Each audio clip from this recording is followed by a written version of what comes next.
Me diz aí, é normal sentir ardor depois da relação? A resposta é depende.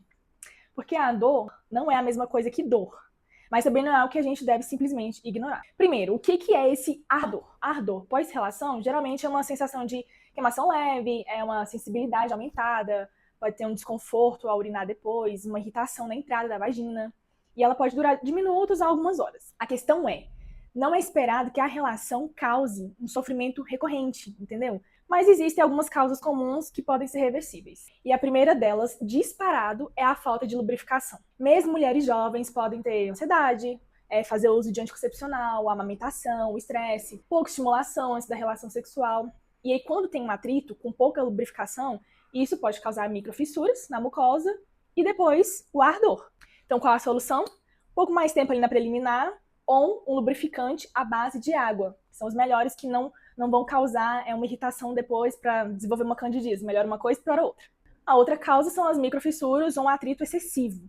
Às vezes a relação foi assim mais intensa, né, mais longa. E isso podem causar pequenas lesões, né, lesões microscópicas que queimam depois, principalmente após fazer xixi. Qual a solução? Mesma coisa, lubrificação adequada, evita, amiga, ducha vaginal, hidrata a mucosa. E terceira causa é a alteração da flora vaginal. Então, se esse ardor vem acompanhado de um escorrimento diferente, um cheiro diferente, uma coceira, isso pode ser uma candidíase, que se instalou ou já estava por ali, uma vaginose bacteriana ou o iníciozinho de uma infecção urinária. Uma causa que muitas não têm conhecimento, que é a alergia ao sêmen ou ao preservativo. Então, algumas mulheres têm a sensibilidade ao látex, reação ao esperma e sensibilidade a lubrificantes industrializados, né? Então, a solução nesse caso é testar preservativo sem látex, trocar o seu lubrificante e observar o padrão. Por último, baixo estrogênio, mesmo em mulheres jovens. É muito comum em quem usa anticoncepcional combinado, né, que é o progestágeno com estrogênio, muito comum em pós-parto, muito comum nas mulheres na perimenopausa, que o tecido vaginal fica mais fino, e aí ele fica mais sensível e aí causa ardor.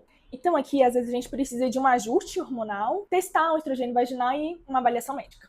Agora, quando não é normal, um ardor que toda vez que você tem relação sexual, você tem ardor, dura dias, vem com uma dor profunda, com sangramento, vem com sintomas urinários muito fortes. E aí a gente precisa investigar essa causa. Agora, o que não fazer em caso de ardor?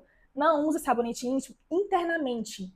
Não faz ducha vaginal, não passa pomada por conta própria e não normaliza o seu desconforto, né, minha amiga? Então, assim, um ardor ocasional, ele pode acontecer. Mas o ardor frequente é uma informação do seu corpo que alguma coisa não tá certa. Então, se é algo recorrente para você, procure um ginecologista para ver o que tá acontecendo, para ver os seus hormônios, para avaliar como é que tá a sua lubrificação para te ajudar nessas questões, porque ninguém merece sentir desconforto no momento de prazer, não é mesmo?